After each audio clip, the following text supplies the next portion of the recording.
Digital Flotsam is made possible by the generous support of the Robert Wood Johnson Company, makers of prosthetic Wood Johnsons for more than half a century, because nothing feels better than wood.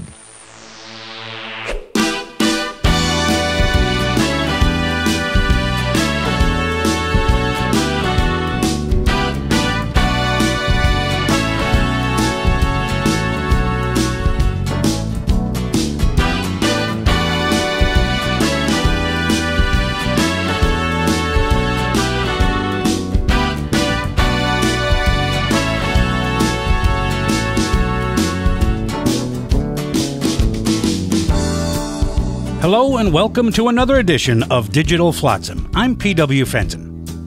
Merriam-Webster defines a pipe dream as an illusory or fantastic plan, hope, or story. While I hope you think that this is a fantastic story, it's really the origin of the term that causes me to call this edition of Digital Flotsam Pipe Dreams.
So I guess I'm what you'd call a 60s flower child.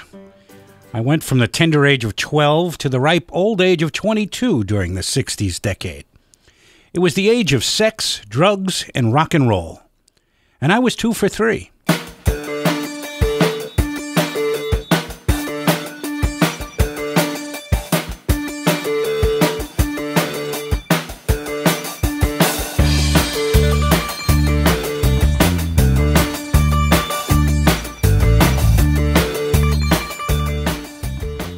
I had the rock and roll down.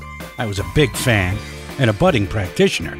I worked as a lowly busboy at a roadside restaurant so I could save up a staggering $45 to buy a Japanese electric guitar, with an action so high it was barely playable. I hung out with my buddies in the enclosed metal staircases of the projects because the echo was so cool as we harmonized all the doo-wop hits of the day.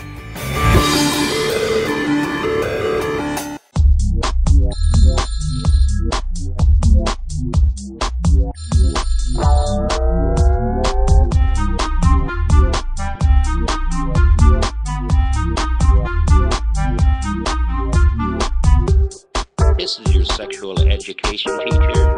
Please open your book to page 1. Wanna talk about the human nature? Things that we don't really talk about. Things that we can do under the table. Things that we can do behind the couch.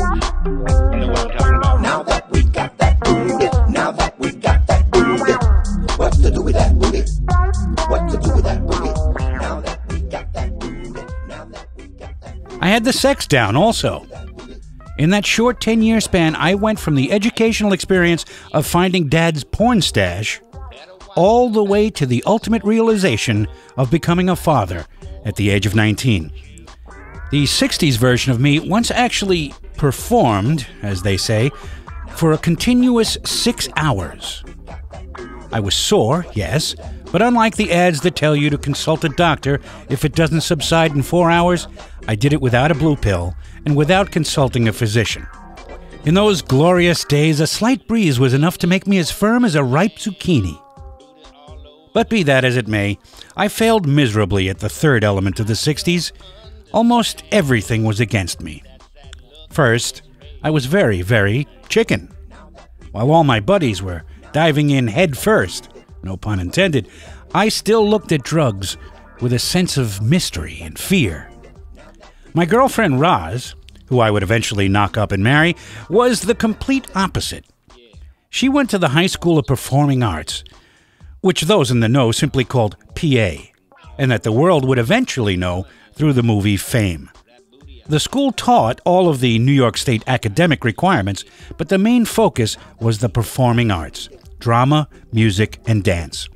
Folks in this school were doing drugs long before folks in my school ever even heard of drugs.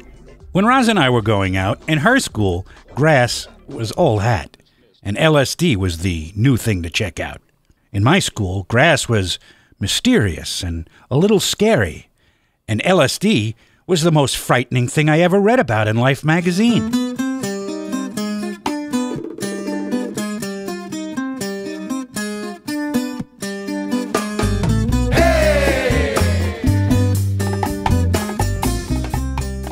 Once during those days, Roz and I visited the apartment of a friend of hers from school, Ray Maldonado. Ray was a trumpet player. Ray went on to be a rather well-known trumpet player, first in the world of Latin jazz and salsa, and then as Stevie Wonder's horn arranger. Well, needless to say, I was very impressed by this guy. He was a real musician, and I considered myself sort of an embarrassing wannabe musician. So during that first meeting, I wanted to seem as hip as possible. I wanted to look like I knew what I was talking about, despite the fact that I really didn't have a clue. Ah, youth.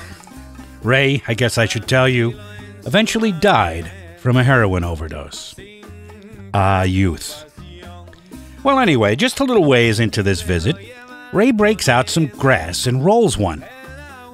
He lights it up, puffs, and talks in that now familiar voice of someone trying to talk and hold his breath at the same time. I am freaked. I have never even seen this before. Now I can actually smell it, and it smells absolutely putrid to me, repulsive. It is offered to me, I decline, and Roz declines. I believe Roz declined out of deference to me. I'm sure had I not been there, she would have eagerly shared.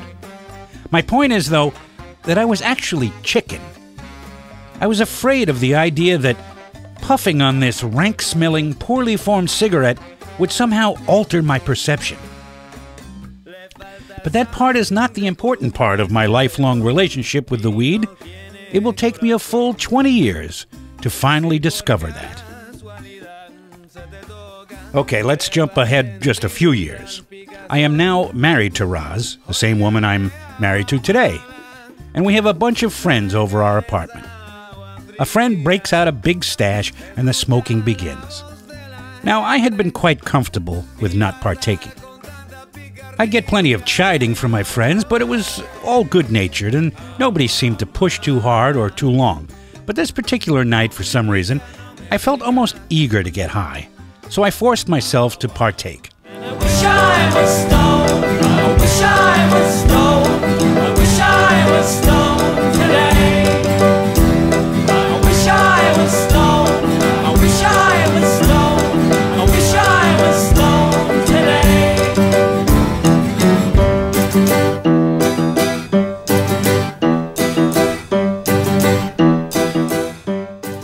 I really despised the smell and the taste, but I carefully did it all correctly. I waited, and I waited, and I waited to feel something, but I never did. I pretended I was high, because everyone else was so excited, but in reality, it was just me being funny. I later confessed to Roz that I had pretended, and she said I had never been funnier. I assumed that was because they were high. Well, eventually, everyone knew that I wasn't getting high, and everybody had a theory, and everybody had a recommendation about what I needed to do. I smoked pounds of the stuff. I ate it. I did anything anyone suggested, but no joy. I'll bet that just like my friends back then, many of my present-day listeners are thinking of things I should have done. I'll bet if he did it this way, he'd get high. That's the way it was for me for a long, long time. It got so I stopped telling all but my very closest friends that it just wasn't working. It was easier to smoke and act like I was high. Well, one day, this really good buddy and downstairs neighbor named Peter offered me some weed, saying this was going to really do it for me. Now, he knew the truth. He knew how much I had tried before, and he knew that it never worked, but yet he was still trying. He put some into a tobacco pipe with a tinfoil liner in the bowl and passed it to me. He was so enthused, I didn't have a heart to tell him no, that he was wasting his time and his grass, so I took my tokes every time it was passed to me. I guess I should tell you something important now. Remember I mentioned 20 years later? Well, around 20 years later, I learned the truth. That some folks, like me apparently, are totally immune to marijuana. It has absolutely no effect. It's a documented fact. For what it's worth, I am also immune to Tylenol and ibuprofen. Go figure. But back to the story. I smoked this grass with my buddy Peter, and I'll be damned, I'm starting to feel something. I am so thrilled after all this trying. I demand and get another pipeful all for myself. I am finally going to understand what this grass business is all about. Excited, we rush upstairs to tell Roz. There, we share another pipeful. Well, everyone is excited about my way overdue entry into the world of the believers. What nobody knows at this time is that A, I am indeed immune to marijuana and always will be, and that B, unbeknown to all of us, this batch of grass has been liberally laced with opium. Poppies. Poppies will put them to sleep. Sleep. Now they'll sleep. There is a good reason I had chosen this time to finally get high, and it had nothing to do with marijuana. As excited and eager as I was, it did not go very well from that moment on. First, Roz decided to make us some coffee, something very common in our house. When it was ready, she put the steaming mugs in front of each of us and sat down to enjoy her own. I looked down at my cup, and instantly I realized that something was wrong. My cup of coffee, and in fact, everything I looked at, was now on something like a movie screen, a flat surface. Not real, but a picture. Roz, Peter, the coffee, were all on this flat surface. This was interesting enough, but it also presented some problems for me. I really wanted a cup of coffee. I puzzled over this problem for a minute, and then I tried something bold. I reached for the coffee. Damn! My hand went out onto the movie screen, grabbed the coffee cup. I leaned forward and took a sip. Oh my God, I was drinking a cup of imaginary coffee right off of a movie screen!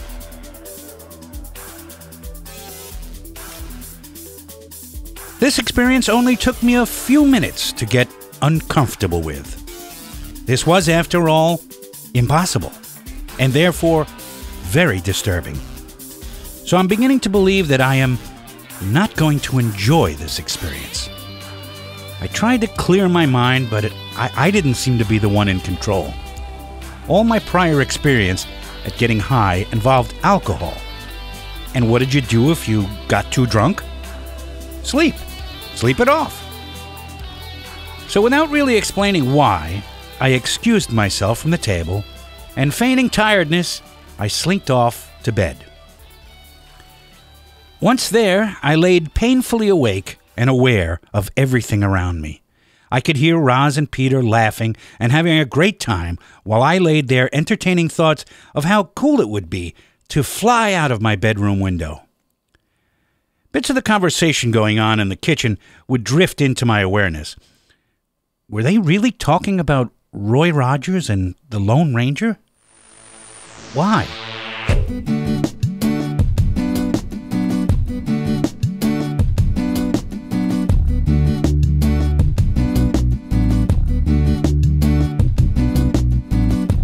Head round stews on Ryland Crescent for some blow. The room is full, but Stu's the only one I know. But smokers' rules require I stay around, at least for just one split. But then the bong it makes around, soon I'm on my bed. I get a little bit too stoned. I get a little bit too stoned.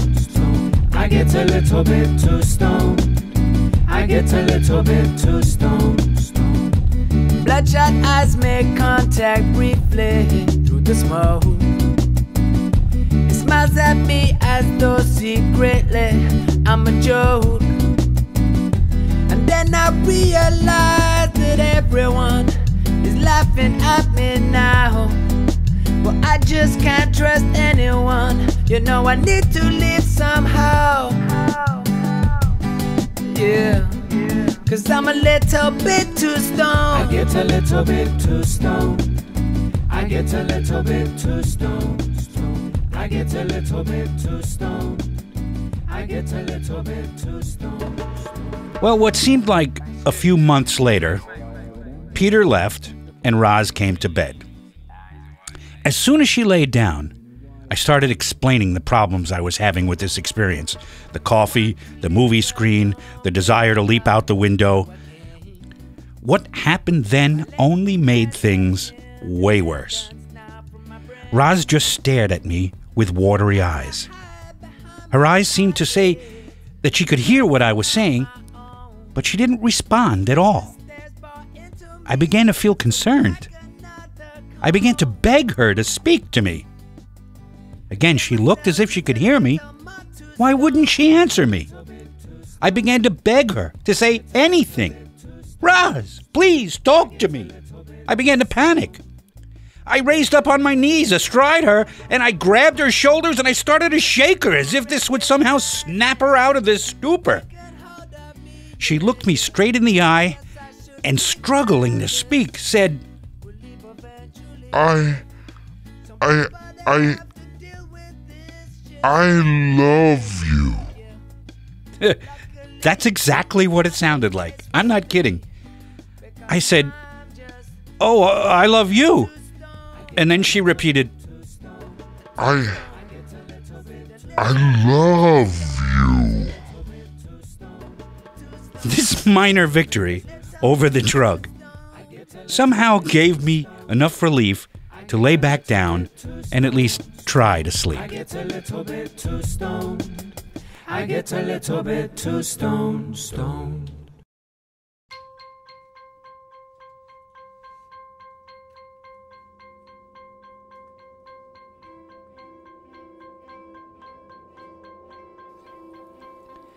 Somehow I survived that bizarre night and I woke up feeling okay. But feeling okay and being okay are two very different things. I was at that time collecting unemployment insurance. I had been laid off from a really good job, and I was expecting to be hired back eventually, but I had to go to the unemployment office each week to get my book stamped before I would receive a check. So that morning, I got on the bus to go to the unemployment office.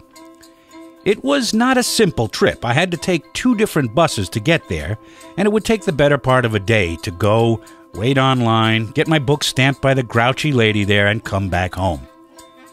I got on the bus, paid my fare, and asked for the necessary transfer to the second bus. I walked to the back of the bus, sat down, and looked down at the transfer to read it and make sure I had the right one. A voice somewhere in the front of the bus said, "Sir?" I sort of half noticed it. It didn't seem to be directed at me, but then it became more insistent. "Sir! Sir!" I looked up and saw the source of the voice. It was the woman at the unemployment office desk, and I was the next person in line. Oh my God. I stepped forward, terrified. How the hell did I get here? How the hell did the bus turn into the unemployment office? Suddenly, I imagined that large block letters were printed on my forehead with just one word: stoned. As I stepped up to the counter, that woman seemed to be looking directly at the word on my forehead. I handed her the unemployment book. She stamped it and held it out towards me. I leaned forward, got up off the couch, and changed the channel. I had been stoned out of my mind for at least 24 hours. To this day, I have no idea how I managed to get back to my own apartment sitting in front of the television. Also, to this day, I've never really been much of a drug guy. I'll take a handful of aspirins now and then if it really hurts, but that's it.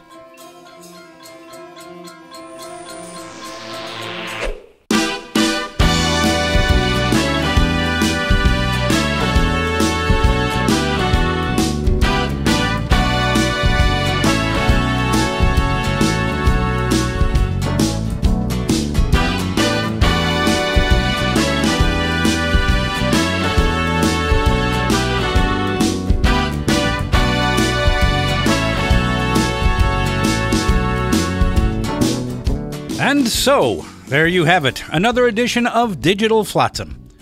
You now know what has been one of my dirty little secrets, that I am absolutely immune to the spliff, but not at all immune to the little flower from which all opiates grow.